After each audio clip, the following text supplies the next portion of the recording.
Blog Talk Radio. Welcome to Institute for Personal Development, where total consciousness is the new frontier. Kriya Yoga is the union of the individual with the divine.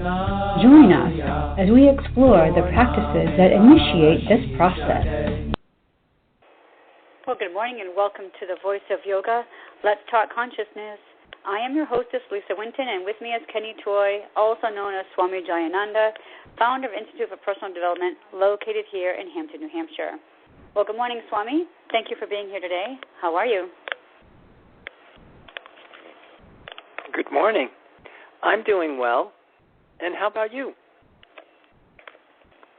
You know, I'm doing really well. Thank you for asking. It's a beautiful day here in Hampton. Well, thank you, listeners, for tuning in. Today on The Voice of Yoga, we will look at the significance of the sun and moon in Virgo, which is a sign of health, work, service, and maintenance. Swami will discuss the mythology of the sign and how it can help us in formatting the pattern of the body to maintain health, hope, and happiness. Then he's going to tie it all together to our human development. So, Swami, why don't you get us started? Let's talk about the significance of Virgo in the sun and the moon. Right, the sun and moon in Virgo. Well, it was the new moon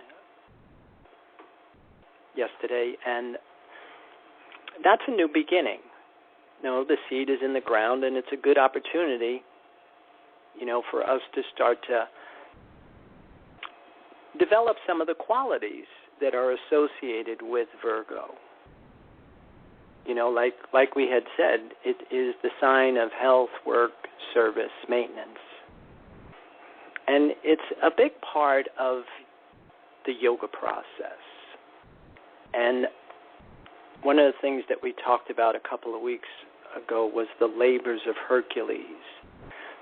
Because the labor that is associated with Virgo is the capture of the girdle of Hippolyte.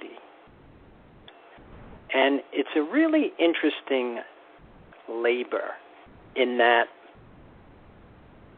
Hercules doesn't really have to struggle that much to get it. In fact, Hippolyte hands it over to him. And he somehow, you know, slays her. And as a result, he fails the task. And then, in order to redeem himself, he has to rescue Hesione from the sea monster. The symbolism of this myth is really powerful because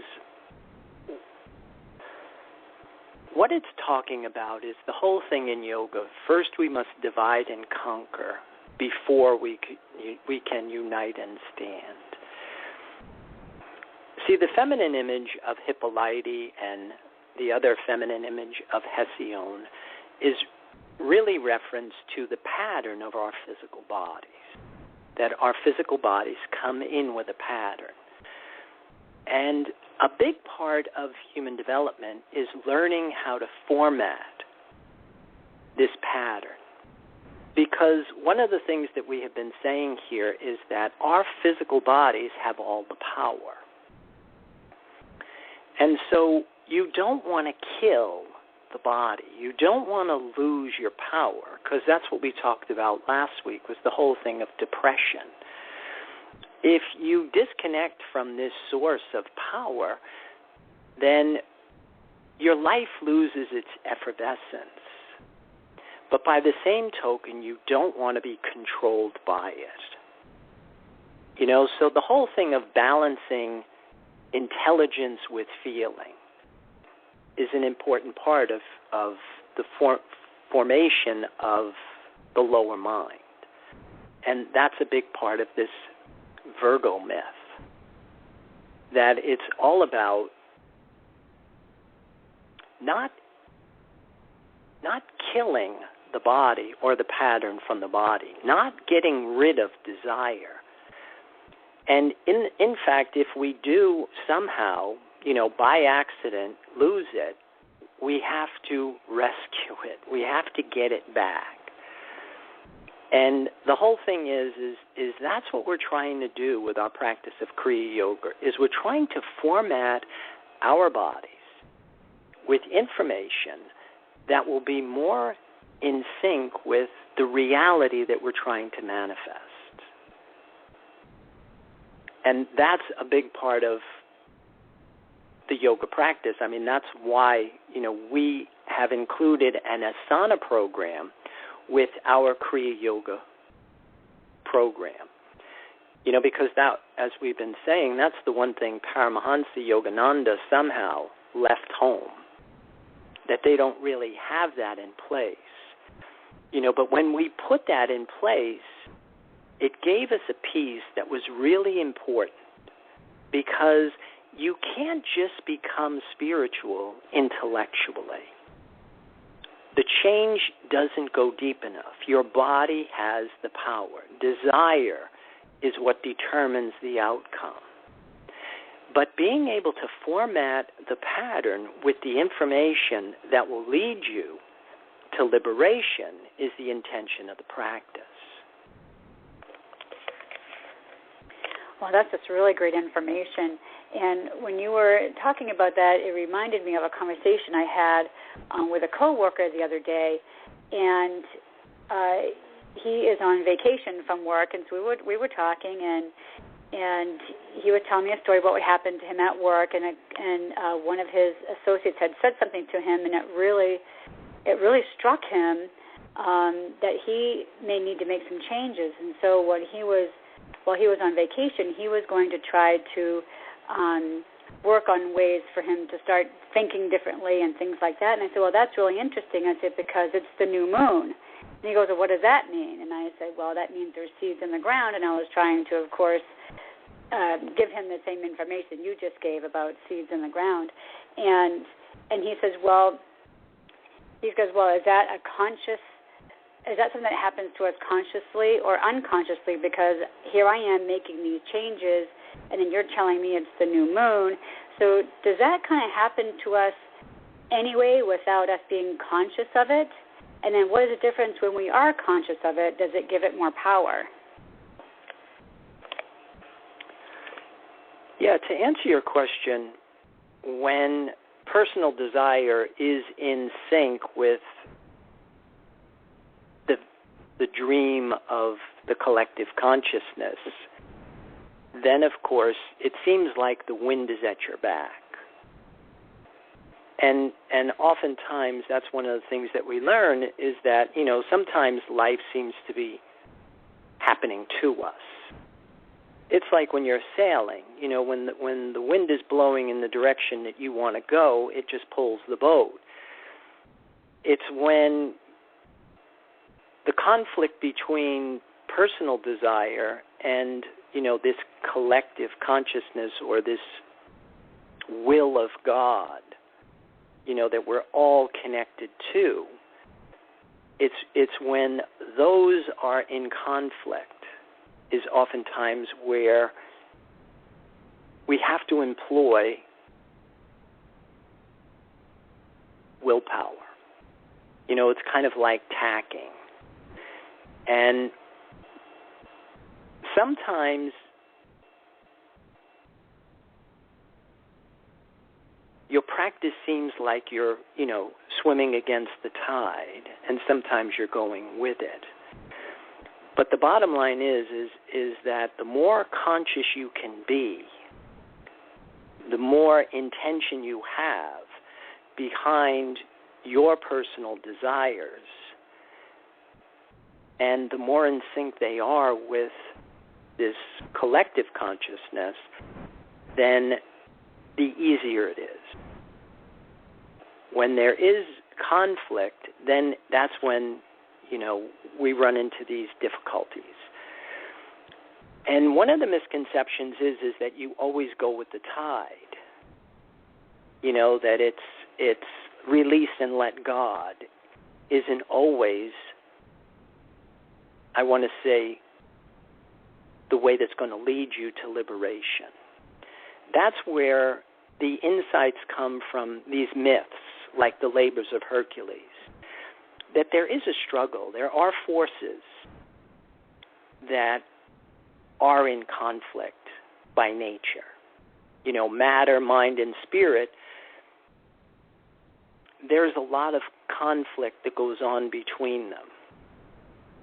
And in order for us to separate from our attachment to the physical and realign ourselves and attach us to something that's invisible and intangible, requires conscious effort, and it requires willpower. And that's a big part of the Virgo myth, you know, because it's discipline that develops willpower. And that's one of the things that we talk about, is that in earlier times they had rituals, they had ceremonies, they had ascetic practices. You know, this wasn't random punishment in hopes for some position in an afterlife, but in fact they were strategies to develop the psychological organs so that you would be able to separate the conscious mind from the control of the pattern of your body. And again, coming back to this myth, you know, the whole thing where Hercules slays Hippolyte and then has to rescue Hesione gives us some important insight into human development, that you don't want to disconnect yourself from the power of your body, but in fact you want to be able to bridle it and direct it and harness it consciously and willfully. I have two questions about the labors of Hercules. The first one is, what is it that Hippolyte represents, and what is the slaying of Hippolyte? What is it that did for Hercules? Again, Hippolyte is the power of the physical body. It's the feminine principle. Feminine images, you know, it's instinct, it's appetite, it's preservation, it's survival. It's not the enemy. You don't want to kill it, but we have to harness it. Other images that would support that, in Taoism, they use the image of Lao Tzu riding a bull. In Christianity, they use the image of Jesus walking on water. See, anytime you have the image of the human, which corresponds with the concept of intelligence, over the image of the feminine, which would be instinct, appetite, preservation, and survival, that's an optimal position of performance. Other images like, you know, the slaying of Hippolyte is wrong. Lao Tzu being thrashed around the barnyard by the bull or turned into an animal is, you know, where it fails. Jesus drowning, you know, being again a way of indicating that development has failed. Intelligence hasn't risen above instinct, appetite, preservation, and survival. The way this plays out in human experience would be the dynamics of addictive compulsive behavior. You know, where feeling loses the benefit of intelligence, where we're controlled by forces that are beyond conscious control. All right, great. We're going to take a brief break to hear a message from our sponsors, and listeners will be back with you shortly.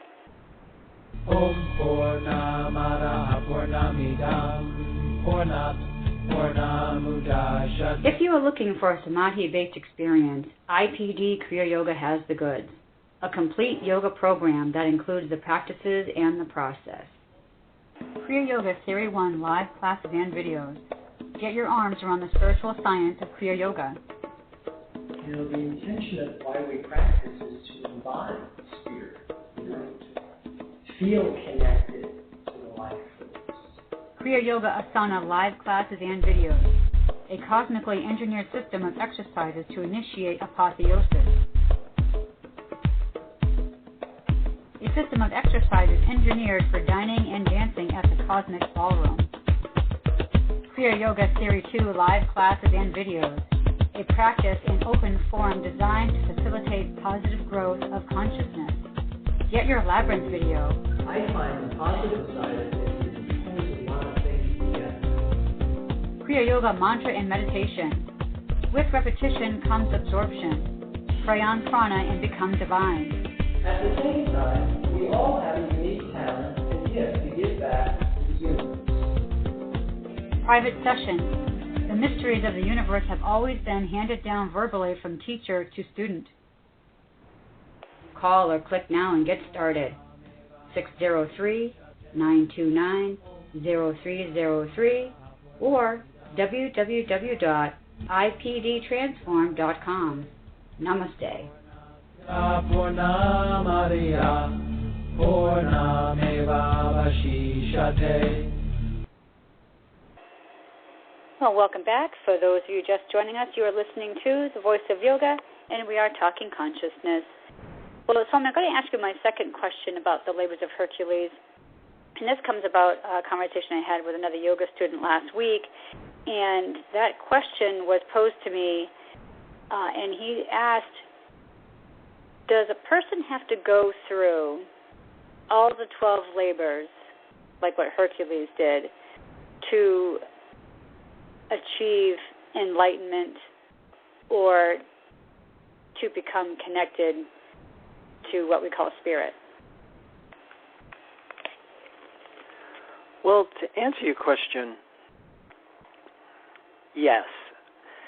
And I think the way that we answered that is because we talked about this in one of the earlier shows. We're all connected to spirit.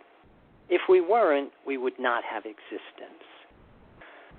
But what we're not doing is we're not recognizing, our relationship with this very important resource. And our conscious minds or our desires are still attached to the outside world. Now, the labors of Hercules implies or lays out this process in development. And that's what we talked about. First, we have to separate from our preoccupation with duality or fear and limitation. And then we have to realign ourselves with something that's invisible and intangible. And again, like we have been saying, it's not an easy catch. And so a big part of it is, and the way that it really plays out, is that we refine ourselves. We distill ourselves. We purify ourselves. We perfect ourselves physically and mentally so that we have attention for something that's invisible and intangible. See, that's the physics of spirituality. Like attracts like. When we desire the lower vibration of matter, then we do not have attention for this higher frequency of spirit. And so a big part of the process is changing our frequency, changing our vibration. But to answer your question, we are already connected to spirit. It's just we're not equally sensitive or aware of that connection. And that's the part.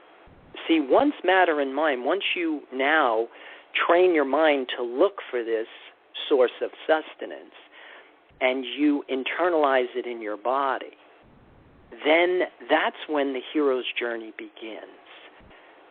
It's kind of like once the caterpillar goes into a chrysalis, then the changes start to take place.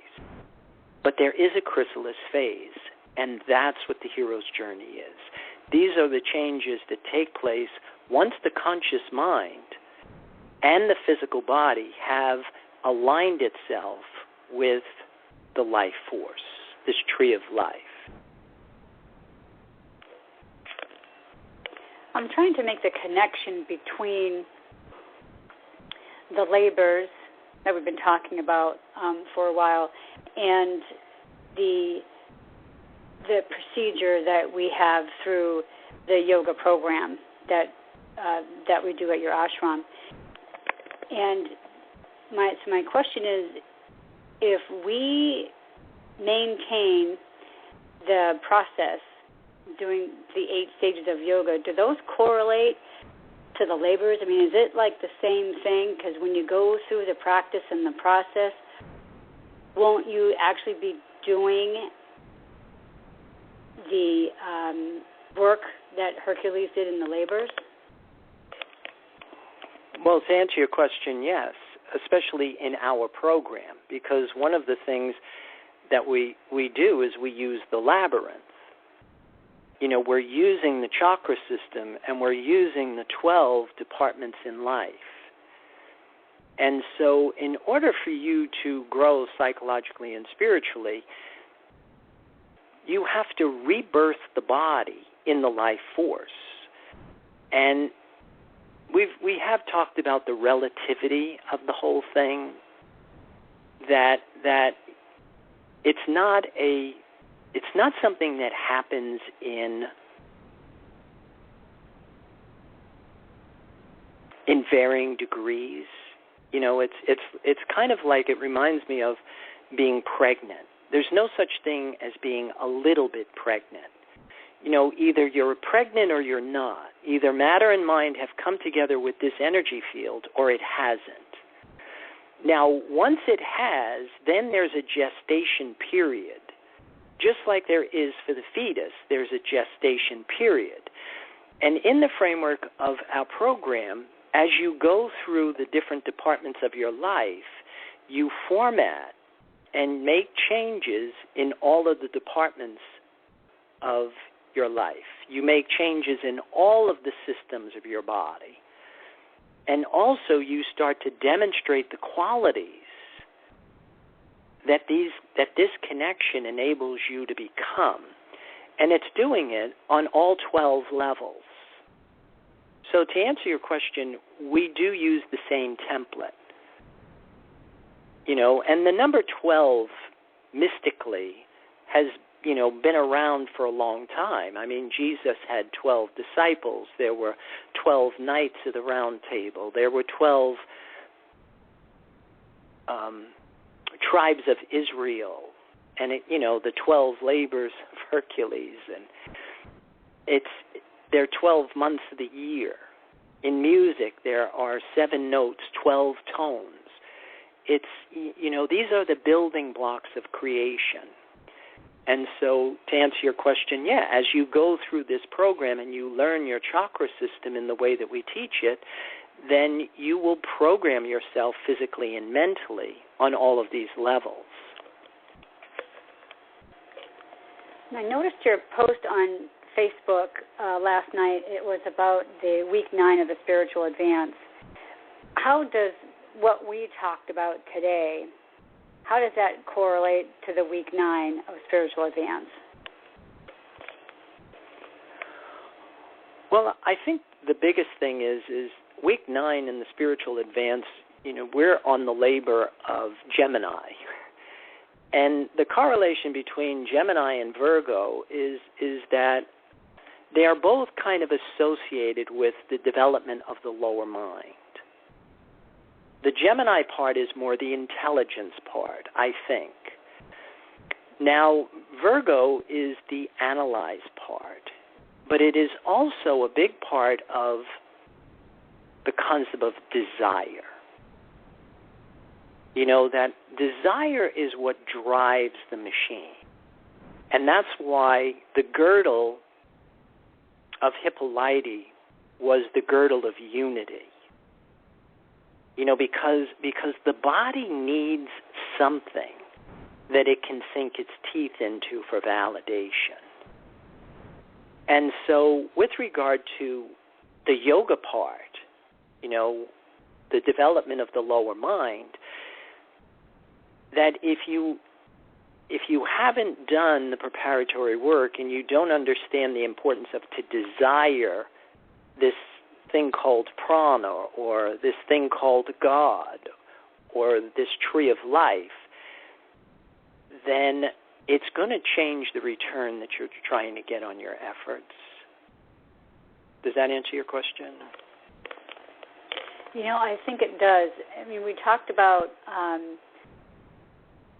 formatting the lower mind, intelligence over feeling, and then beginning of the program, we said that we were going to look at the mythology and how it can help us formatting the pattern of the body.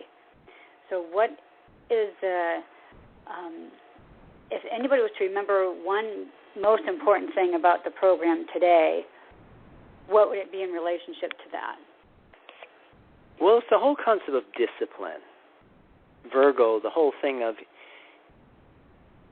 the myth is all around cleanliness, purifying, purging yourself of all your unnecessary dependencies and preparing yourself for the invocation of something that is pure, powerful, and sacred to validate yourself in. That's, I think, is probably the biggest part of the Virgo myth, the attribute of being clean. Because that's one of the things that we're always saying. I mean, you cannot get spirit in your body if it's desiring something tangible. You do not have, it's the physics of spirituality. It's not like there's some person here that can give you special dispensation. You know what I mean? That's the stuff that the church sold. It doesn't work. But the physics of spirituality is really, an important thing to understand, that like attracts like, and two things can't occupy the same space at the same time. And the whole intention of your yoga practice is to desire the life force, to feel connected to something that's pure, powerful, and sacred. And then, of course, matter and mind come together with new information. That's what will impregnate the seed of your mind. And then the gestation period begins. Your whole identity will start to realign itself with a part of yourself that is eternal. And again, it's not just a lot of intellectual, scholasticism, but it's a fact. It's physics. Great. Well, excellent show. Thank you for this information. So we should start closing down our program. So I'd like to invite our listeners to visit our website. You can follow us on Pinterest and Twitter and Facebook, but keep those comments and questions and curiosities coming because Swami does enjoy hearing from you. Be sure to tune in our program next week. We're going to be celebrating Labor Day, and by doing that, we'll be talking about labor, the economy, and Kriya Yoga with the divine. So, Swami, before we go, any final thoughts about our show today or next week's program? Well, I would like to remind everybody is on the Spiritual Advance to keep practicing, and one of the reasons why we practice things like salutation to the moon and salutation to the sun is because you don't want to be out of balance. Intelligence without the benefit of feeling can be cold, calculating, and void of passion or compassion. But feeling without the benefit of intelligence is perilous. It's the dynamics of addictive, compulsive behavior, violence, emotionality. It's the enemy. So, again, these are physical exercises that we employ, and in conjunction with the other strategies that are recommended in yoga, then you start to connect yourself with something that will give you a better return. And with that, I would wish everybody a good day and namaste. Thank you. Before I say goodbye to our listeners, just want to remind everybody that next month we will be accepting reservations for our spiritual retreat next year in February. You can check that out on our website. So in the meantime, thank you for listening to our program, Voice of Yoga, I am Lisa Winton, and with me, Swami Jayananda will be signing off. Have a wonderful Kriya Yoga kind of day. Namaste.